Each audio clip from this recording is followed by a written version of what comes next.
KUAM News Headlines is presented by Calvo's Insurance, a legacy of trust, serving Micronesia since 1938. Matson, celebrating 25 years of commitment to Guam, Micronesia, and the CNMI. Cars Plus Hyundai, home of the Kona electric vehicle, an electric heart with an SUV soul. Test drive yours today at Cars Plus. McDonald's of Guam, I'm Loving It, and King's Restaurant, serving your local breakfast, lunch, and dinner favorites for over 45 years.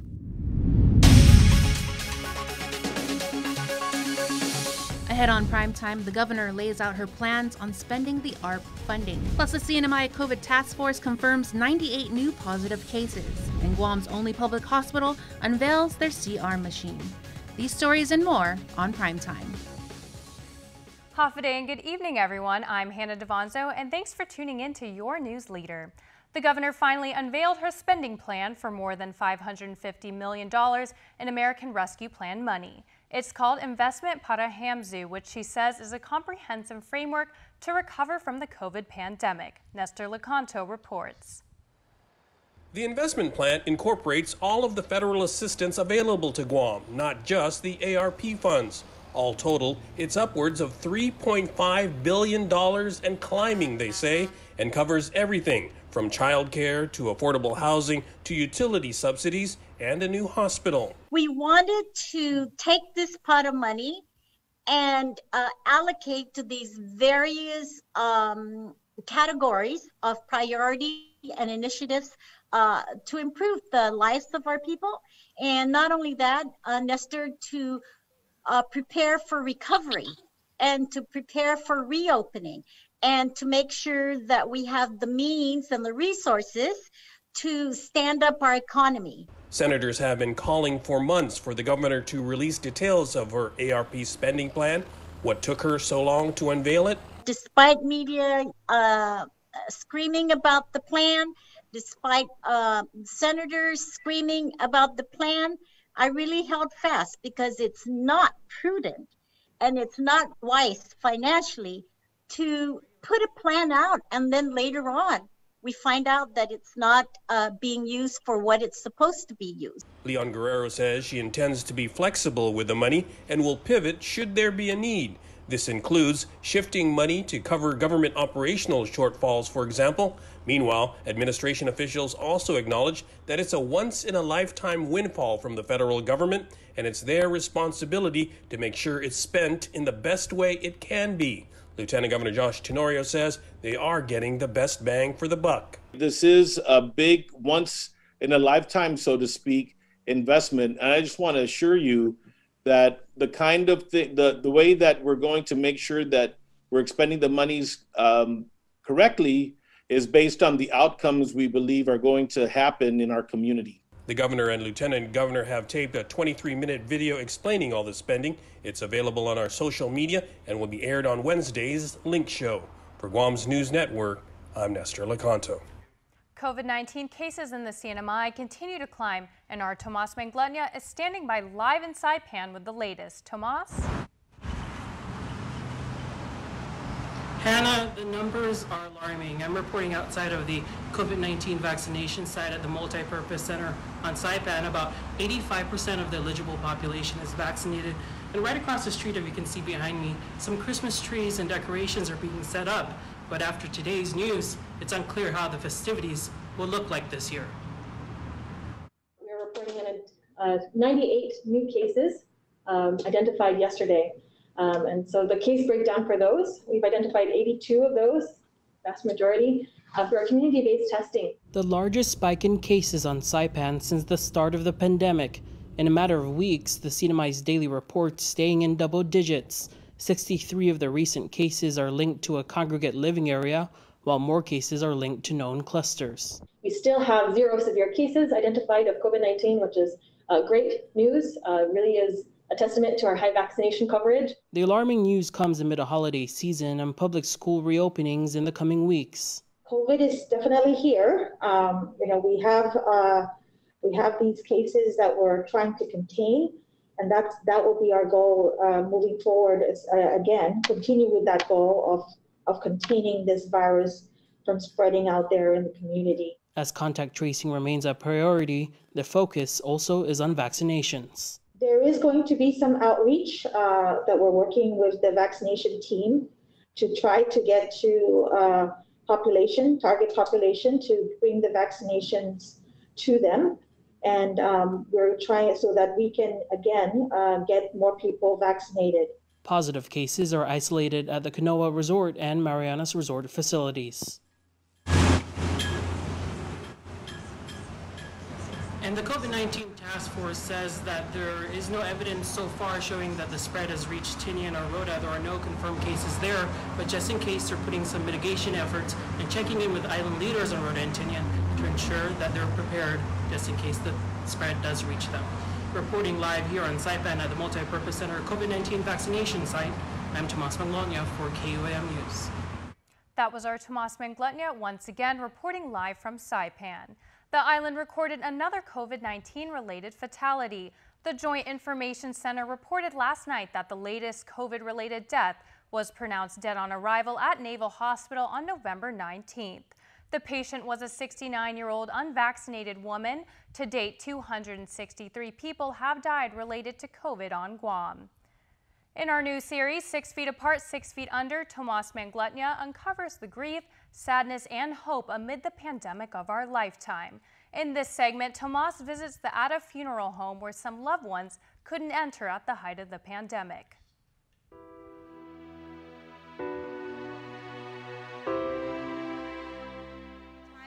When pandemic first happened, it was difficult. Our tradition, our culture with funerals, it was hard because a lot had to be scaled back. Annette Ada has helped families through the funeral home for the past 3 decades, but nothing could prepare them for COVID-19. Government restrictions meant some loved ones couldn't be by each other's side at the height of the pandemic. It got worse when it went down to 10. And 10 people here on Guam, there's more than 10 in the family. And it really got hard for the family. For us, we had to do everything to follow the protocols of public health, and we did our best. We continue to do our best. It's a far cry from the 80 people that are allowed inside now for both COVID and other deaths, but meals can no longer be shared outside like before. We've handled over 400 families. Some are repeated families, families who come back, but we've handled a lot of families. 400. Yeah, because right now, just this year alone, we're up to, I think we're at 273. And it's an urgent call to bring them to the funeral home where they can rest easier. Here we would not, we try not to let them stay at the hospital. We know that they're overwhelmed right now. And we have our refrigeration system downstairs. And so that, we do our best to pick them up as soon as we can. And their refrigeration system reached capacity. At the peak of pandemic, families were having to wait 3 to 4 weeks, sometimes even a little longer, just to have a funeral. Now it's still the same, but at least it may be, 2-3 weeks. After bearing witness to the grief that comes with so many deaths, it takes a toll on the staff too. You would think I would get used to it by now, but I'm not. Tomas Manglotnia for KUAM News. At this hour, the Guam Education Board is meeting, and the topic of discussion is the return to 5 days of in-person instruction at all GDOE schools. Joining us live from Tizan is KUAM's Isaiah Uggan. Good evening, Isaiah. Half a day, everyone, and that's right, Hannah. We are here live at the Guam Department of Education's headquarters in Tizan, where the Guam Education Board is expected to make a decision of whether or not students will be returning to campuses for a full 5 days of in-person instruction. GDOE will be presenting a resumption safety plan to the board. The island's largest public school system is also expected to propose their plan to the GEB about how they plan to fill the fiscal year 2022 budget deficit of $45 million. Some ways the agency hopes to close the gap would be to find additional funding revenue sources, areas of savings, and the use of federal funds from the American Rescue Plan. GDOE confirmed first with KUAM News last week about their plans to have high school students resume week-long classes of face-to-face learning instruction on December 1st, while elementary and middle schools will be on January 3rd of next year, and online students will continue throughout the remainder of the school year.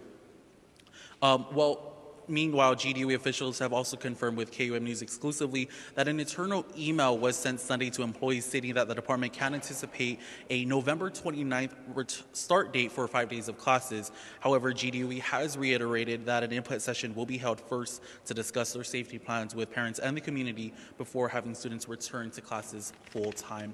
We'll have more on this story tomorrow night on Primetime. Reporting live for KUAM News in T10, Guahusi Isaiah Uggan. Back to you in studio, Hannah. Isaiah Uggan for that live report from the GDOE headquarters in Tizan. Once again, we invite you to voice your view across our social media pages. It's never too early to ring in the holidays. We want to know, what are some of your favorite Christmas songs? Stick around for more news here on Primetime. You're watching KUAM. Half a day. As we look ahead to a brighter tomorrow, Matson's commitment to Guam and Micronesia remains stronger than ever. While the world around us is ever-changing, what remains unchanged is our commitment to you, our customers, and the island communities we serve. Shipping is what we do best, and serving our community is at the heart of everything we do. But we don't do it alone. This is why we support organizations that make caring for the people and the environment a top priority. We know that many count on Matson's lifeline services in the Pacific. And that's why we continue to work hard to ensure that our shipments remain on time all the time. Matson recently added another Aloha-class vessel to our schedule. We now have 2 of Matson's largest and fastest ships serving Guam from the U.S. West Coast and Hawaii. With our new state-of-the-art vessels, we stand ready to support the region's economic recovery. Thank you for the privilege of serving you for the last 25 years, and you can count on Matson to be here for the next 25 years and beyond. Our family was recently challenged with a difficult medical condition where my son needed a liver transplant. And I asked KUAM Select Care to assist me with that, and he required off-island care. In fact, it can only be taken care of off-island. So KUAM Select Care was there to help with all the referrals and the off-island coverage. KUAM Select Care, healthcare that's always there for you. Federal employees and annuitants, enroll today.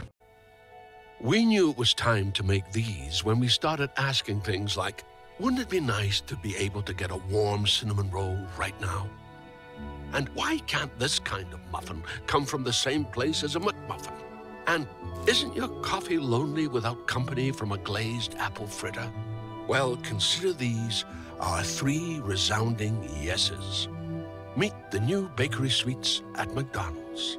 Ba-da-ba-ba-ba. It's a special delivery to your inbox every week with your KUAM News Roundup, program advisories, and promotions. Sign up for the weekly KUAM Digital Digest today on KUAM.com.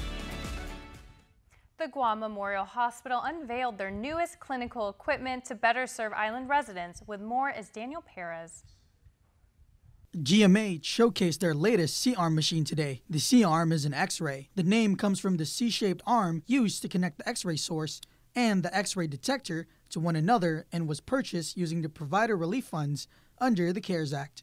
Program Coordinator 4 of Interventional Radiology, Dennis Pacheco, and Assistant Administrator of Professional Support, Bel Rada. What this technology actually allows us to do is to provide X-ray imaging, allow us to see internally, see the anatomy of a patient. Heart disease is still the #1 cause of death, or we have a lot of those in our island. So with this machine, we can do what we call the coronary angiogram procedure, wherein we can look through the heart and see if there are any blockage. For the blockage, we can put like stent or balloon. So this is a tremendous addition to GMH, so we can service the people of Guam who has a lot of heart disease as well. Unit Supervisor for Interventional Radiology, Daniel Bernardo, shared what this important machine can do. Cancer, we're able to, once we have good imaging, we're able to put a wire all the way up there and cut off the blood flow to prevent it from growing, or we can even administer medications like chemotherapy drugs to directly treat it without having to have systemic chemotherapy or even radiation. He added that the C-arm does not use a lot of radiation and is fairly safe. Daniel Perez reporting for Guam's News Network. General Funds revenue collections for fiscal year 2022 are off to a good start. The Budget Bureau released the monthly revenue and expenditure report for October, which shows GovGuam collected more than $11.5 million more than projected. Most of the better-than-expected collections were from corporate, withholding, and business privilege taxes. But it's a snapshot of just the first month of what's expected to be a challenging year. Senator Tello Taitigui had this reaction on the link. 1 month can be very good, but then the next month nothing's coming in. And it's anticipated that we're looking at a really low revenue coming in like February, March, January. Those are the really low months. However, I was really surprised this time around in October, finding out that there was a surplus. She says that compared to a year ago when revenues were just $140,000 over projections, also according to the report, while general funds revenues were higher than projected, special funds made up of the various fees and charges for government services were almost all tracking lower. Job seekers will have a chance to speak with employers from across the island tomorrow virtually. The University of Guam's Career Development Office invites the community and UOG students to an online job and internship fair Wednesday. American Job Center Community, First Federal Credit Union, Joint Region Marianas, the Guam Army National Guard, among others, are some of the employers participants can expect to see from 10 a.m. to 12 p.m. The Guam Department of Education will also be present from 10 a.m. to 2 p.m. Candidates should be prepared for on-the-spot interviews and have their resumes and cover letters prepared. Interested participants can register online via Eventbrite. The link can be found on our website, KUAM.com. And continuing on with their family tradition, Quality Distributors delivered their annual Thanksgiving donation to the Salvation Army Food Pantry warehouse in Tizan. Vice President of Sales and Marketing for Quality Distributors, Edison Lai. We did our annual drop-off for the holidays, usually right before Thanksgiving. Consists of a bunch of food products, about 10,000 pounds of rice, about 5,000 cans of luncheon meats, bottled waters, and other edible items. Quality Distributors' goal is not to leave anyone behind during the holiday season. These items will be given out to people in need just in time for Thanksgiving. Sports is up next with Dave Delgado. Keep it here. You're watching KUAM.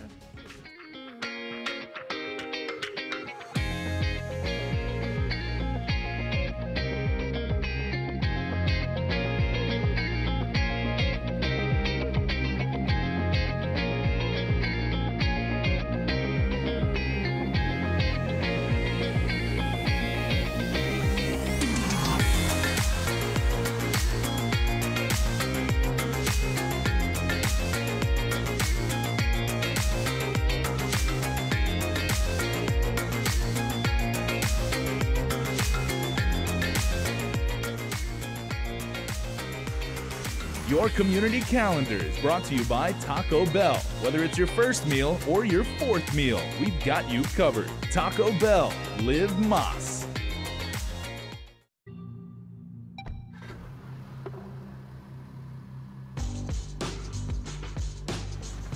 There will come a time when people talk about how Hyundai makes the best car on the road. Now seems about right.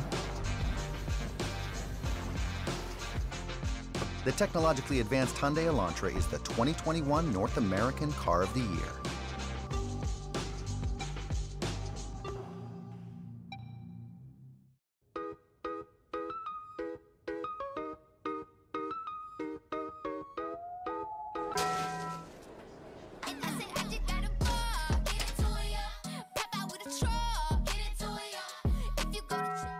Mobile offers a new and convenient way to fuel your vehicle.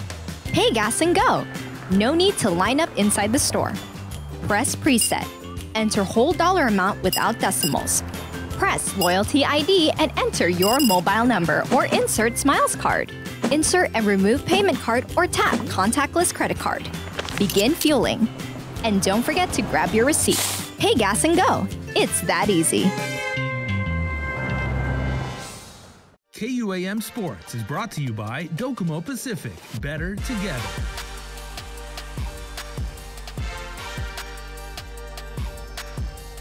The Father Duenas Friars were on a mission in the IIAAG Boys Championship soccer game. FD faced off against the Harvest Eagles at the GFA Field in Harmon, winning this year's title 6-1. Friars player EJ Manabusin scored the first goal of the match 3 minutes into the contest. It was very important to start out strong because we really didn't want to let what happened in last year's championship game happen again. And we just wanted to do it for our seniors, and so I'm happy I was able to score a goal. It was just our determination and our bond as brothers and as a team. FD had a few more shots on goal but couldn't capitalize on their opportunities until Nainoa Norton added a goal in the 13th minute of play. We haven't won in like 4 years. Since I came in my freshman year, that's the one goal we had. We just want to win and play together and have fun, and I think tonight we did that and we showed that. Teammate Gavin Baker added another goal 3 minutes later to put the Friars in the driver's seat, up 3-0. The seniors, Nainoa, Bobby, Nate, Daniel, these guys are my brothers, man. They helped me lead. They make me become a better player. And getting this championship was kind of a thank you. After the loss last year, I feel like this was redemption. League MVP EJ Sablon clocked in and went to work. Sablon was awarded a free kick after getting tripped up by the Harvest defender on the play. EJ set up for the free kick and nailed it for the 4-0 lead. 23 minutes into the first half, EJ scored his second goal of the match 6 minutes later for the 5-0 halftime lead. Ever since day one, we didn't come here to participate. We came here to take over Conor McGregor. And we just wanted the ship since day one. And that's what we're working towards, and the score sheet can explain itself. We worked our butts off, and we just, I think we pulled it off. 6-1, that sounds good to me. And now we're champions, so I'm just blessed. Gavin Baker scored his second goal of the game in the 47th minute off a penalty kick. Baker was fouled in the box, awarding him a chance for the free kick. Harvest scored their lone goal of the championship in the 80-plus third minute in regulation. We were like working hard this off season, and it feels really good to bring it back. Like, our coach told us that if we want to bring it back, we have to be leaders for this team, and that's what we did. We helped our younger guys, which are like really good. They're like our foundation for our team. They really put in the hard work, and we've just been role models, and we've just been together all the time and just building chemistry, and it led to this championship right here. KUAM Sports is brought to you by Docomo Pacific. Better together.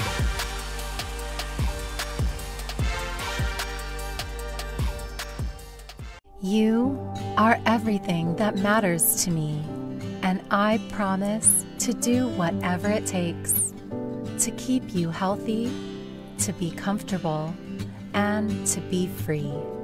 I love you. As long as we're together, I'll always make sure that home will always be our best place to breathe.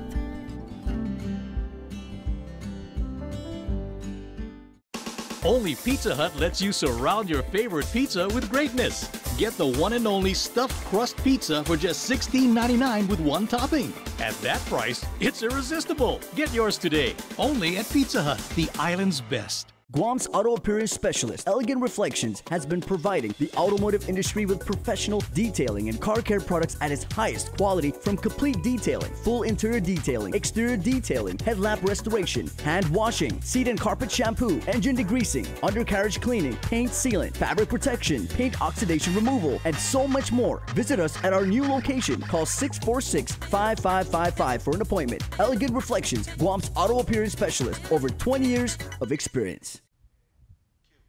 Giving Tuesday is just a week away. Here's more on what the KUAM Care Force is doing on this global day of giving and what you can do as well.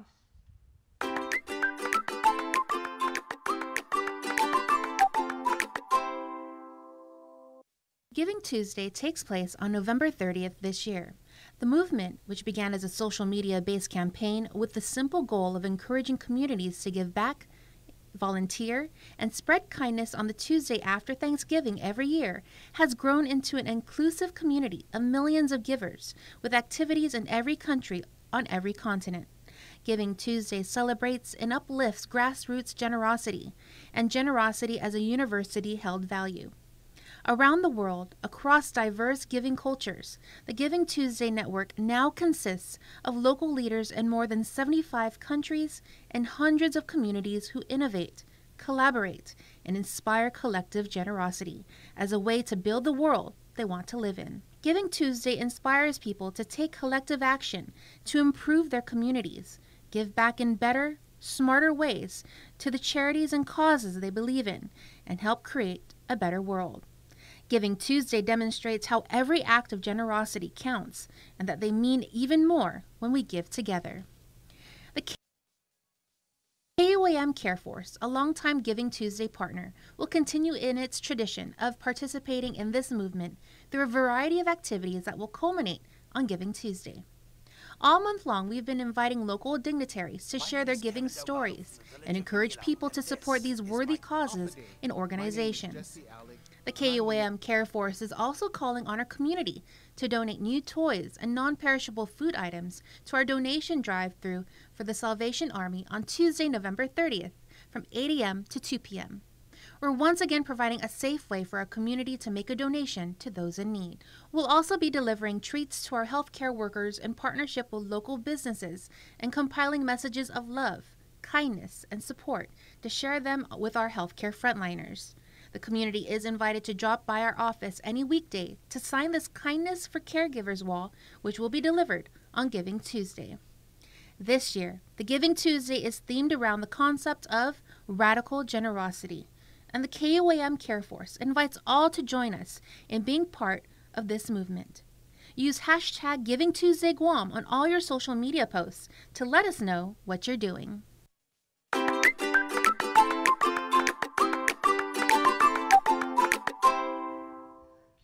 And before we close out the news tonight, our latest round of birthday shout-outs from the Cold Stone Creamery Birthday Club. It is a happy November 23rd birthday for Peyton Sablon, who gets a birthday shout-out that says, enjoy all the love and affection that come your way today. You deserve it. Happy birthday number 11, Peyton, from your family. Christopher John DeGracia Tyron, happy birthday number 19. May our Lord our God continue to bless you as He guides you through the path of your choice in life. I wish you all the best of luck. And always know that I love you no matter what, says a very proud mommy. Francis Blas, happy birthday, Nana, we love you, coming from Tam, Melissa, Logan, Kara, and Lucas. And also happy birthday to Trevin Matthew Atoigui from the family, who says we love you and have a fabulous birthday. And belated birthday wishes going out to Serena and Robert. Blessed birthday wishes to two super special celebrants, Ms. Serena and Mr. Robert. Thanks for all you do, and may God continue to bless you both. From your loving Ohana Familia. That's going to do it for us here on Primetime. I'm Hannah Devonzo, and thanks for watching, and good night.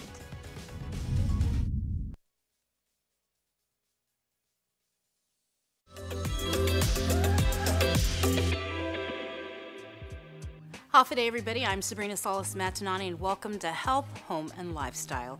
Over the weekend, the FDA and the CDC gave the green light for all adult Americans to get the booster shot. In Health Check tonight, we hear from the Director of the Centers for Disease Control and Prevention, Dr. Rochelle Walensky, on the importance of getting boosted. Health Check is presented by Island Cancer Center. Following CDC's Advisory Committee on Immunization Practices' unanimous vote, I fully endorse the committee's expanded recommendations for booster shots to include all adults ages 18 years and older who received a Pfizer-BioNTech or Moderna vaccine at least 6 months after their second dose. That means everyone over 18 years of age is eligible to get boosted. So if you're 18 years and older, I encourage you